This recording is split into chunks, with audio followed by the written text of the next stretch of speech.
Hello, my name is Russell Medley, and today I would like to share a presentation with you on evaluating formal and informal culturally responsive and accessible assessments. In looking at assessments, assessments help gather and interpret information about the level of attainment of learning goals. They provide feedback on the instructional effectiveness, as well as measure student progress towards those goals. It's an interactive process between the reflection and giving that effective feedback, where teachers are making necessary changes to their instruction based on their student needs, and then that feedback is given to the students so they know areas that are strengths and weaknesses that they need to improve upon in meeting those outcomes. Some examples of assessments include self, peer, as well as essays or exams. And assessments are typically formative in nature, where there are a lot of check-ins along the way, and that feedback and reflection is taking place in meeting those goals. Evaluations are passing judgment on the basis of a defined criteria. They determine the degree to which goals are attained, and the results are clear cut based upon a predetermined criteria. They are typically summative in nature, so they usually take place at the conclusion of a school year or a unit, and there's really nothing feedback related that comes from evaluations. It's just basically grading you out on how you met that predetermined criteria. And so, in looking at both, the big differences between assessments and evaluations is that of feedback. And I would also add in reflection here. Assessments give feedback to both teachers and students. There are modifications that can come from them throughout the teaching and learning process. Evaluations are not used to suggest improvements in future performances. One thing I found very interesting was that a lot of times those who are giving different tests might think that they're giving an assessment, but if there's no feedback or anything coming from that, then really that should be classified as an evaluation. And so assessments, therefore, are more beneficial to meeting the needs of students. So, why are assessments important? We talked already about the feedback that is provided. It helps educators set standards. It helps evaluate the progress towards meeting those goals. And I think another important factor is that it motivates performance. When students know what the end result is and kind of where they're at along the way, they're going to be more determined to make the necessary changes or seek out additional resources and have that communication and trust to with the person that is assessing them and help meeting those goals. One thing I really like as well to think about is kind of starting backwards in our approach. And so knowing kind of what the end result is, what are students expected to learn, and then going from there to then guiding your activities and lessons and how you're going to get to that end result. Some different examples of ineffective assessments are those that are learning for the answer and not the process. I know a lot of teachers are guilty just with the natural pressures that we face from the state and federal level, and making sure that students are performing well on those different evaluation tests like state assessments. However, it's very ineffective if we're just teaching students how to take a test or how to get the desired result rather than the process and how to get there. Also, ones that do not utilize critical thinking are also ineffective. We want students to be able to question what they're learning and to apply what they're learning to the outside world and making those connections. And so, ones that don't utilize that are ineffective. Also, ones that are kind of a one-way conversation where we have the typical teacher stands up in front of a class and lectures to them, and students are just expected to kind of regurgitate what they have learned and put that onto a pencil paper test.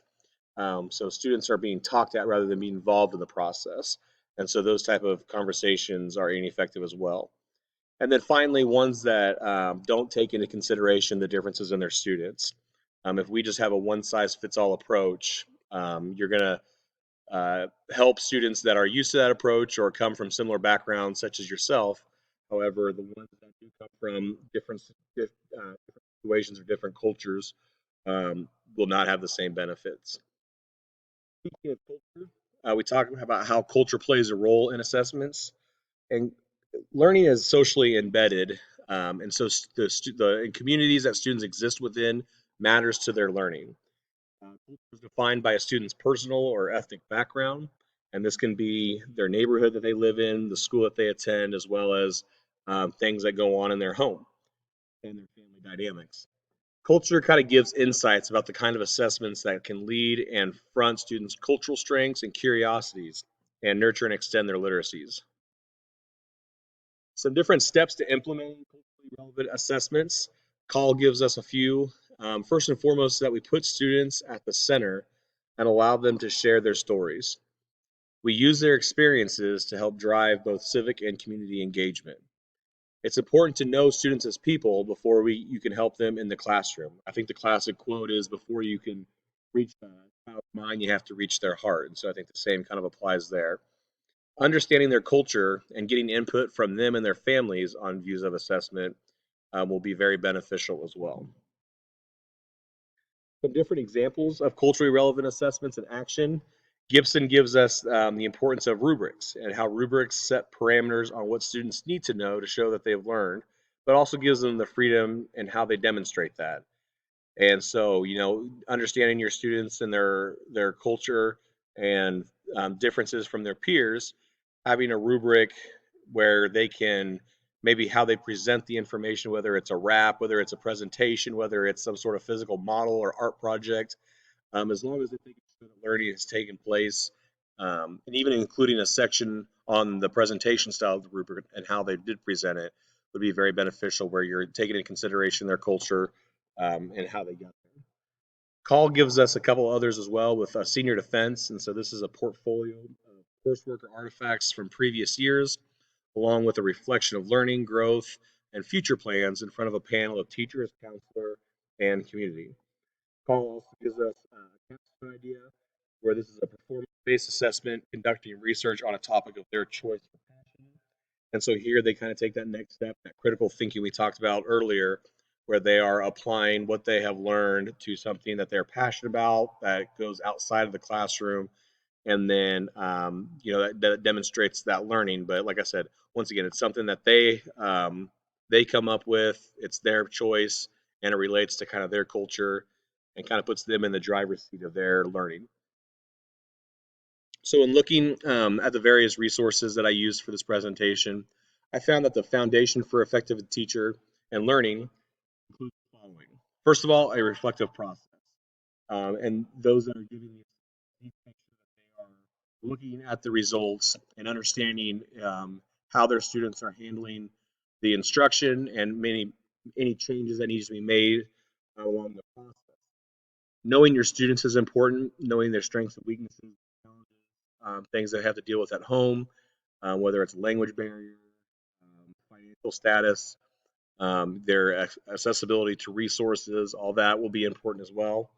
It's also important to have a positive school culture, and this goes from the top down, where everyone's on the same page. Hopefully, within the vision or mission of the school, this is a priority in learning for all and taking into consideration all those cultural differences among the students. Resources are another important foundation block for effective teaching and learning. Things such as textbooks, syllabus, and technology can help enhance student learning and take learning outside of the classroom. And one thing that was pointed out in this resource as well is that sometimes teachers can mismanage their usage of resources, and so making sure that we are using it in ways that benefit students and don't add more to their plates or make them feel overwhelmed. And taking students' consideration even more into play is just making sure that their well-being is a priority. Schools are the first place that students experience society, and students who feel that their teacher is willing to provide help are 1.3 times more likely to feel that they belong at school. And so students will pick up on if they feel like their cultural identity is being taken into consideration based on how you're giving those assessments, and therefore would be more eager and receptive to use those strategies. Also, involving parents is another important process. Giving them tools and making known kind of what is being done in schools helps lead to discussion. I know they talk about uh, having conversations at dinner is a great chance for them just to talk about things that are happening in school and kind of gets them in tune with what's going on in the students' lives. Finally, we look at how assessments are used in USD 321. Various assessments are happening, in each individual classroom throughout the school year, but ones that I know are happening as far as formative are ESGI, KITE, SRSSIE, which is our social emotional assessment. And then something also our district started this year that's required by everyone is an essential skills assessment. And so basically what this is skills that students may have lost out on during the COVID pandemic when we weren't able to be face to face with students. We're trying to identify skills that are needed, that are, I guess, essential, hence the name. And there we are kind of charting students' progress towards those essential skills. And we're kind of checking in on them monthly. And we each have our own little Excel spreadsheet and kind of tracking students as they go and meeting those different skills. We also have summative assessments. The big one is state assessments, which is required. And then we also have kind of like the practice interim assessments that lead up to those state assessments just to kind of give extra practice in taking the test. We also use perception data as well, where surveys are sent out to teachers, to students, and to families.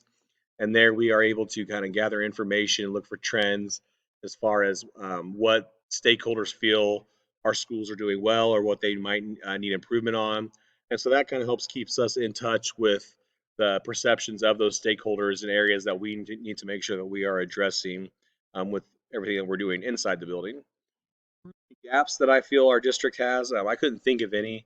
I feel our district and schools do a good job of using assessments in ways that benefit students.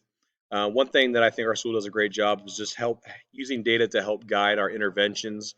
We're a Title I school, and so we utilize those services and tier support. And so we're just making sure that we're using those assessments and getting students the right help and the right student groups they need to maximize their learning. I feel like also the formative assessments and things that we utilize helps also with communication with families. I know when I had a parent teacher conference with my daughter's teacher, she actually showed us a star report and kind of showed the growth that Annabella, my daughter, has had throughout the school year. And so that was kind of cool to see and kind of learn more about the different assessments that are being done.